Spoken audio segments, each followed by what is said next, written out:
Hello to everyone.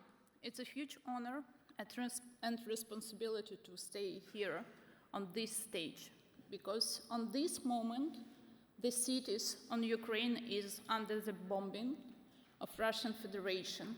On these bombings, after these bombings, the children of Ukraine are dying. I was asked to share a story about myself and how I became an activist. But there is nothing special about me. I have only one superpower. I am Ukrainian. And my story can be detached from the painful history of homeland today. My son is the fourth generation in my family living under the Russian aggression. My granny was only 17 when the Soviet Union convicted her to speak in Ukrainian, studying the history of her nation, and to be a part of our unique culture. I believe that United Nations mean nations, and I believe that it's not a crime to have identity. The horror committed against young girls by Russian soldiers and prison guards are now replicated by the descendants. They are doing the same in Ukraine on these moments. My grandfather and grandmother spent 20 years in prison, very far from Ukraine, in Siberia. And I believe that Soviet Union had to be under the punished on those days, not only today, as a Russian Federation, as a blood of the blood and flesh of the flesh of Russian Federation. At 5 a.m. on February 24th, 2022, I woke up at the sounds of explosion around Kyiv.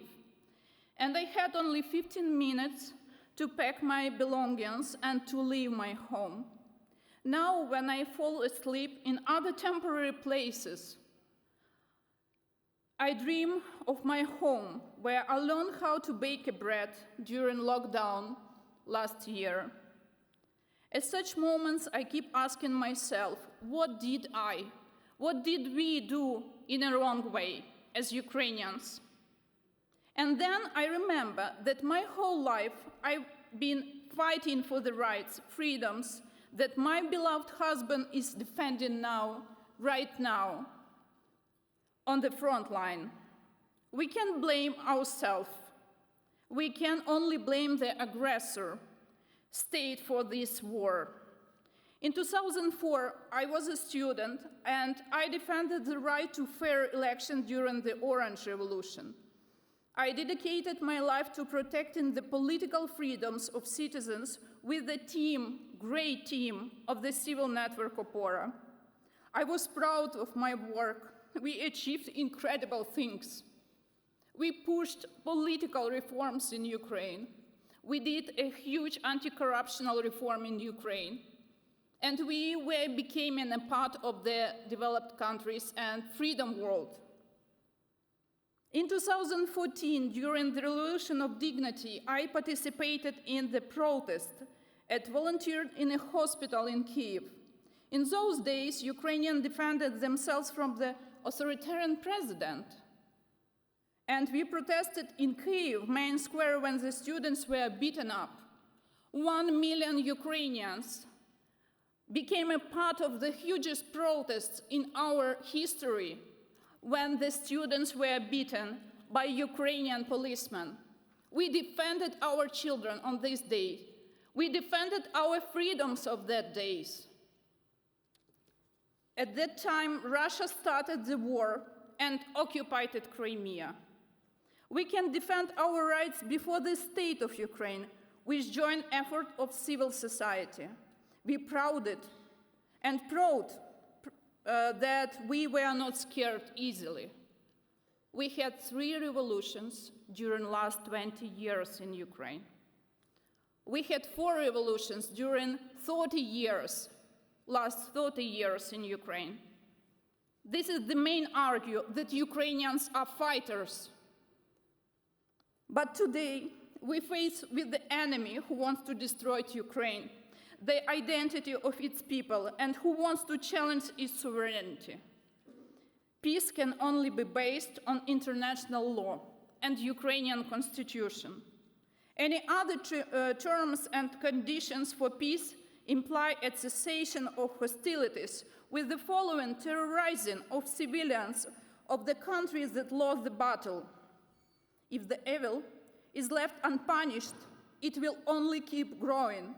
Today, the absolute evil is the war launched by authoritarian Russia against democratic Ukraine. The more successful the rule of democracy is, the riskier it is for the security of the authoritarian leader hidden in the neighbor country.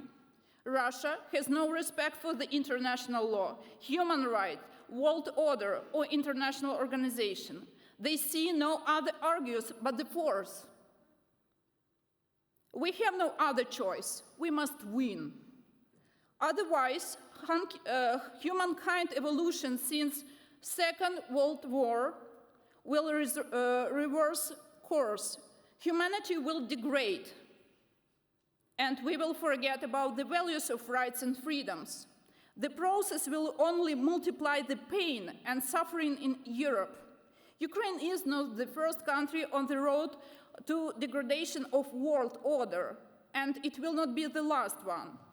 86% of Russians support the idea of direct attack on the EU member state. It's a current reality. When so many Russian soldiers have the blood of the so many Ukrainian civilians on their hands, we can no longer believe that they are just small people who have been intimidated. 5 Ukrainian children have been killed by the Russians every day for over a month. 60% of children in the 14 million Ukraine had to leave their homes after the February 24.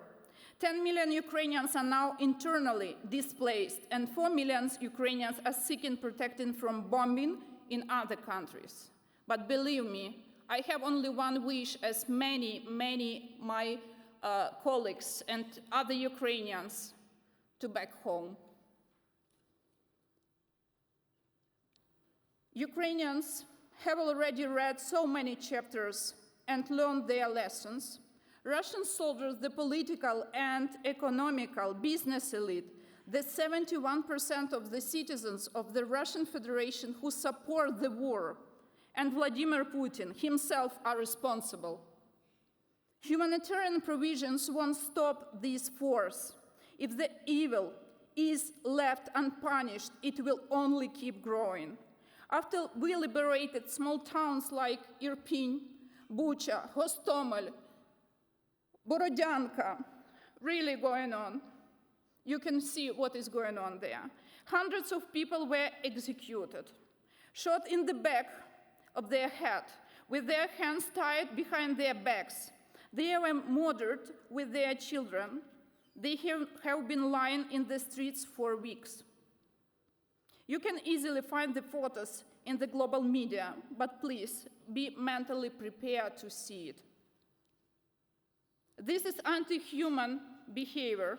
Along the roads and sidewalks lay the naked bodies of women who were raped. We saw the same photos with children. In Bucha town, civilians were executed, as unfortunately in many other towns. We were just citizens of Ukraine in a town that Russia's occupied temporarily just to get the access to Kyiv. Why did you do that? Because they can. Mariupol was a beautiful modern city on the coast. Roses line in every street. They should be blooming soon, filling the air with a charming fragrance. But the city was wiped off the face of the earth by Russians. 400,000 civilians used to live there. The town was blocked and violently exterminated for weeks. One of the Russian missiles struck the Memorial Hospital. Another missile hit the drama theater. On the ground outside, citizens painted a huge sign that said, children, just to show aviators that it was a civilian place with children hidden in bomb shelters. 1,300 civilians were there, but we only know of 150 Mariupol people who managed to leave the shelter after it was bombed. They found 300 people dead, and the fate of others is still unknown. Their bodies are buried under the rubble of the theater. It is now the mass grave. Because of the ongoing street fights, there is no chance to prepare a proper rescue operation to save the civilians. So close your eyes and think of the peaceful night in your home, in your cozy bed. You are warm and comfortable. My imagination today thought can only evoke the horrible images of the cities, villages captured by Russians or liberated with their civilians executed. We will never be able to sleep again without those memories of the war. People who managed to break free from Mariupol or Chernihiv or many other cities don't speak much. Instead, we need to speak for them and share the stories. If the evil is left unpunished, it will keep growing. The world must know that the war in Ukraine is reverse revenge of our decision to be a democratic Western state rather than a satellite of post-Soviet authoritarian Russia. If authoritarianism wins, it will continue killing any hope for future of those who respect the rule of law, human rights, and self-determination of free nations. The UN must respond to the recent development effectively. After all of those murders in the temporary captured cities, Russia cannot stay in the UN Human Rights Councils and cannot vote in UN Security Council. Do you remember the message from Srebrenica? UN, united nothing. I believe that UN is uniting nations, free nations, first of all. Ukrainian society demands punishment for the Russian leaders and executors of the horrible crimes on our territory. We must build up the basis for the international tribunal today. If the evil is left unpunished, it will keep only growing. I would like you to remember one thing from my story, only one thing. Ukraine is a peaceful and democratic state. We do not have a crisis inside the country. Please don't use this wording, Ukrainian crisis. It's not Ukrainian crisis at all. It is the war that Russia started with no visible cause. We are defending ourselves and each and everyone in democratic community. Just close your eyes and think of what will happen to your world if the absolute evil does not fail.